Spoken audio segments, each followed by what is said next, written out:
Patay na nang matagpuan ng isang banyaga na ilang araw ring nawala sa Boracay. Tad-tad siya ng saksak at walang saplot nang makita sa isang abandonadong simbahan. Narito ang aking pagtutok. Iniulat na nawawala sa isla ng Boracay nitong Lunes, March 10. Ang 23 anyos na si Michaela Mikova, turista mula sa Slovakia. Pero kahapon, natagpuan ang kanyang katawan sa isang abandonadong simbahan sa Zone 3, Sitio Pinaungon, Barangay Balapag sa Boracay. Talagang luma na simbahan na sira-sira na po. Hindi po siya mapupuntahan talaga ng kung hindi mo sasadyain, talagang masukal po siya. It is a place na hindi po pinupuntahan ng mga taga Boracay usually. Wala pang resulta ang forensic investigation kaya hindi pa matukoy ang sanhi ng kanyang pagkamatay. Natagpuang walang pang-ibabang saplot ang biktima at ayon sa pulisya, nakitaan ang biktima ng mga saksak sa iba't ibang bahagi ng katawan. Nag-iisa umano siyang dumating sa Boracay nitong March 1 at pasado 1:00 ng hapon nitong March 10 siya huling nakita sa isla. Pumunta lang siya dito, sir, for the purpose ng kanyang kaibigan na ikakasal lang, sir. First timer po dito sa Boracay na talaga nagtutur. Nag-enjoy po siya, sir. Pinuntahan ng pulisya ang hotel na tinuluyan ng biktima at nakitang kumpleto naman ang mga gamit ito. Posibleng umanong may tinagpo ang biktima sa kapilya. Posibleng sa isla nakilala ng biktima ang mga suspect na subject ng manhunt operation. We're looking at maybe 2 or more po. 2 or more. Ito ho yung huling kasama rin ng hinihinalang biktima. Isa po yun sa mga kasama po namin na person of interest na kinu-consider. Puro foreigner ang nakikita nyo suspect o may Pinoy? May Pinoy, sir, tas may foreigner po. So, talagang hinahanap po namin yung mga individual sa may point of contact po siya. Opo. Yung talaga nagkaroon po siya ng interaction. I really cannot divulge pa po because I believe that the perpetrator is still in this island. Nakipag-ugnayan na ang pulisya sa pamilya ng biktima. Pumayag na raw ang mga ito na isailalim sa autopsy ang bangkay. Sa tala ng Malay Municipal Tourism Office, nasa mahigit 40,000 ang dayuhang turista ang dumating sa Boracay noong isang buwan. Umaasa silang hindi maapektuhan ng pangyayaring ito ang turismo lalo pat parating na ang tag-init. Isolated case lang din daw ang insidente. Humingi po ako ng tulong sa ating mga mamamayan, lalo na po pag meron po kayong impormasyon na importante, na meron po kayong nalalaman, please inform the PNP. Para sa GMA Integrated News, Emilio Sumangil, nakatutok 24 oras. Malaking perwisyo para sa isang mag-anak sa Bulacan ang pagkawala ng kanilang e-bike na ninakaw ng riding in tandem. Minuto lang ang binilang ng krimen na nahulikam, kaya idinulog sa inyong Kapuso Action Man. Sa loob lang ng 4 na minuto, natangay ang e-bike na itong nagkakahalaga ng mahigit 80,000 piso. Pasado alas 2 ng madaling araw noong February 17, makikita sa kuha ng CCTV ang pagdating ng riding in tandem sa Barangay Poblasyon, Bukawi, Bulacan. Pupwesto sa harap ng target ang dalawa na maaaktuhang bubuksan ng gate at papasok sa garahe. Ilang saglit pa tinangay na paalis ang e-bike. Mga kapuso, hindi naging balakid ang bakod na ito para matagumpay na maisakatuparan ng kawatan na nakawin ang e-bike na nasa loob po ng garaheng iyan. Una pong pinuntirya ng kawatan ang padlock. Sa kanya ko persahang nabuksan. Natrace pa ng pamilya ng biktima ang pagdaan ng ninakaw na e-bike hanggang sa Malabon. 6 months na siyang ginagamit ng mga apo ko pang service. Professional yan pero sabi nga, binibenta rin din mo ng buo rin yan Kasi unang-una, napakabilis mo ibenta yan dahil wala namang rehistro yan. Tip ng isang kalapit barangay kay Jose. May iba raw target ang mga suspect bago nakuha ang kanyang e-bike. Mas ahead lang, 2 o'clock siya. Nung huminto doon sa may tapat kasi sa tapat ng tindahan ng e-bike, seconds lang, tinanggal niya yung kadena through gamit ang gunting. Tapos bubuhatin na nila. Ngayon, nung bubuhatin, wala namang baterya. At the same time, sinigaw sila nung nagtitinda na sigaw. Binulabog sila parang... Ayan, umalis na sila. Tapos pagdating ng mga 2:50, nasa amin na. Dumulog ang inyong Kapuso Action Man sa Bukawi Police Station. Papasok po siya sa motor napping or either po theft ang magiging kaso.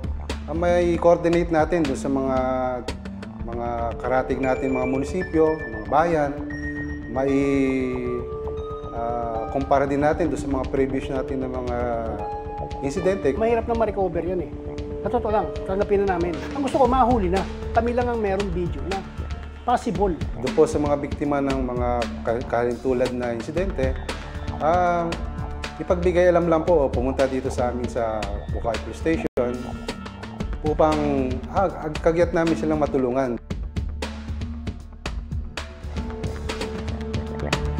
Tututukan namin ang sumbong na ito. Para sa inyong mga sumbong, pwedeng mag-message sa Kapuso Action Man Facebook page o magtungo sa GMA Action Center sa GMA Network Drive, Corner Summer Avenue, Diliman, Quezon City. Dahil sa anumang reklamo, pang-abuso o katiwalian, tiyak, may katapat na aksyon sa inyong Kapuso Action Man. Sa huling bahagi ng Metro Manila Leg ng GMA Masterclass Election 2025 Dapat Totoo Series, tinalakay ang ilang election topics tulad ng kapangyarihan ng mga Gen Z. Nakatutok si Von Aquino. Mabibigat na isyu at hamon kaugnay ng eleksyon ang tinalakay ng mga kapuso personalities sa harap ng mga estudyante mula sa 17 universidad at kolehiyo sa NCR sa pagtatapos ng GMA Masterclass Election 2025 Dapat Totoo Series NCR Leg. Kabilang narito ang mga problema ng sistema ng eleksyon sa Pilipinas na tinalakay ng award-winning documentarist at GMA Integrated News Anchor na si Atong Araulio. Kaya hinimok ni Araulio ang mga estudyante na i-exercise ang kanilang karapatan kahit hindi panahon ng eleksyon. Kung gusto natin makakita ng mga pagbabago, dapat hindi natin tigilan. Huwag tayong umasa sa eleksyon lamang, kundi araw-araw i-exercise natin ang ating karapatan bilang mga mamamayang Pilipino at ipaglaban natin ang mga pagbabago na gusto nating makita. Tinalakay naman ang isa pang award-winning documentarist at broadcast journalist na si Sandra Aguinaldo ang tungkol sa vote buying at vote selling. Don't think that this is not about you or this does not affect you. You have to vote wisely and help protect your votes because at the end of the day, kinabukasan nyo yung nakataya dito. Gamit naman ang mga datos, ipinakita ni GMA Integrated News Research Senior Manager Karen Mayrina ang kapangyarihan ng mga Gen Z voters sa eleksyon, gayong ito ang ikalawang pinakamaraming registered voters na sumunod sa millennials. Pag-evolve ng communications technology naman ay binahagi ni GMA News Online Editor-at-Large, Howie Severino. I want to encourage everybody here to have a documentation state of mind. Because when you document something, you are creating resibo. You are creating evidence. This question is for all speakers. Nagkaroon din ng pagkakataon ng mga estudyante na makapagtanong sa mga speaker. How can they choose their candidate? How do you reconcile these two expectations? GMA Masterclass, Dapat Totoo. At sa huling bahagi ng NCR Leg ng GMA Masterclass Election 2025 Dapat Totoo Series, pasasalamat ang pinaabot natin sa mga paaralang nakiisa sa ating panata ngayong eleksyon. University, maraming salamat po. Dr. Jose Rizal wrote these words, ang kabataan, ang pag-asa ng bayan.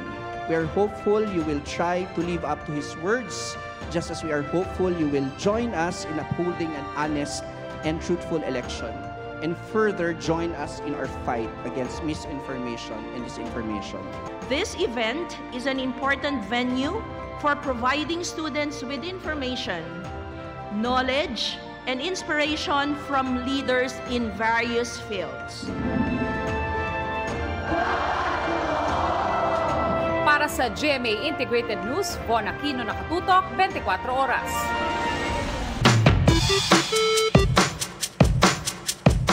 Magandang gabi mga kapuso. Ako po ang inyong Kuya Kim na magbibigay sa inyo ng trivia sa likod ng mga trending na balita. Sa isang kuweba sa Spain, may nahukay na buto ng tao na posible daw magbigay ng bagong muka sa kasaysayan ng sangkatauhan. Ang naturang fossil kasi pinaniniwalaang nagmula sa isang hindi pa nakikilalang sinaunang human species. Ito ang kapiraso ng bungo na nahukay ng mga archaeologists sa isang kuweba sa Spain. Isang facial fossil na tinatayang 1.1 hanggang 1.4 million years na ang tanda. Kaya ito ngayon ang oldest known fossil sa Western Europe. Ang facial anatomy ng fossil na binigyan nila ng palayaw na pink, mas primitive daw kaysa sa mga Homo antecessor na nabuhay noon sa Western Europe, tinatayang 800,000 years hanggang 1.2 million years ang nakakaraan. May ilang pagkakahawig naman daw ito sa Homo erectus, ang pinakaunang human species na nag-migrate mula sa Africa.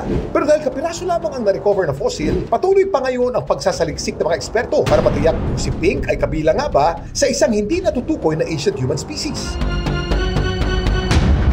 Kuya Kim, ano na? Dito naman sa Pilipinas, ang isa sa mga earliest known na human remains, ang mga butong nadiskubre sa Tabon Cave sa Quezon, Palawan noong 1962. Ang pinansagan nating Tabon Man, nabuhay daw 47,000 years na ang nakakaraan.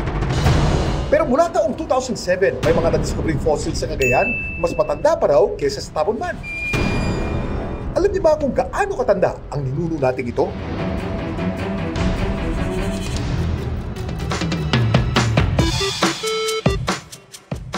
Noong 2007, 2011 at 2015, nadiskubre sa Calao Cave sa probinsya ng Cagayan, may nadiskubring 7 ngipin at 6 na maliliit na buto.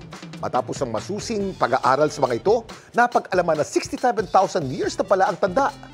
Sa Calao man, di hamak mas matanda kaysa kay Tabon man. Tinawag ang bagong species na ito na Homo lusinensis. Samantala, para malaman ang trivia sa likod ng viral na balita, i-post o i-comment lang #Kuya Kim, ano na? Laging tandaan, kimportante ang may alam. Ako po si Kuya Kim at sagot ko kayo 24 oras. Feeling recharged and inspired si Ruru Madrid sa pagbabalik sa set ng Lolong Bayani ng Bayan mula sa Manila International Film Festival sa Hollywood. Sa kanyang pagbabalik, mas matitindi ring tapatan ang haharapin ng karakter niyang si Lolong. Makichika kay Aubrey Carampel.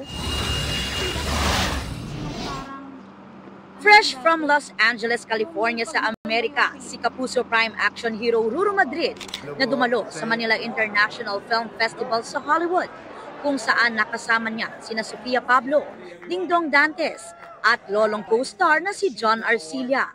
Nagkaroon doon ng special screening ang Metro Manila Film Festival 2024 Best Picture, Green Bones. Madala po natin yung ganong klaseng film sa abroad at mapanood po ito ng mga kapwa po natin Pilipino na doon po naninirahan. Napakasarap sa puso at makita po sila na umiiyak at kumbaga nakaka-relate doon sa storya ng Green Bones. Marami rin daw silang nakilalang kapwa Filipino artists, maging Hollywood producers and creatives. Feeling recharged and inspired daw si Ruru sa kanyang pagbalik sa set ng Lolong Bayani ng Bayan. Para bang hindi ko nararamdaman yung pagod. Mas na-excite ako sa mga magiging bagong storya ng Lolong dahil ibang-ibang aksyon at iba-ibang drama ang inyong mapapanood ngayon. Di may tatanggi ang galing sa pakikita. Mamaya, matindi ang paghaharap ni Lolong alias Pangkil at Lizardo sa sabungan. Mas itindi pa raw ang labanan dahil si Donna Banson lalaya na. Sabi ni Jean Garcia, doble ang kasamaan ng karakter niya at handa na raw siyang maghiganti kay Lolong. Kung dati kasi parang pinagagawa lang ni Donna sa mga tauhan niya lahat. Eto ngayon dahil marami siyang natutunan sa kulungan, kaya niyang gawin nang hindi niya kailangan ipagawa sa ibang tao. Ganun na siya nakakatakot. At sa paglabas ko, marami rin daw na ipumpuot si Donna dahil sa nangyari sa kanyang pamilya. Nagsanib puwersa sila, si Julio, si Donna, si Ivan. So lahat yun ay laban kay Lolong. Kaya abangan natin kung paano ba niya ito lalabanan at magtatagumpay nga ba ang kabutihan sa kasamaan.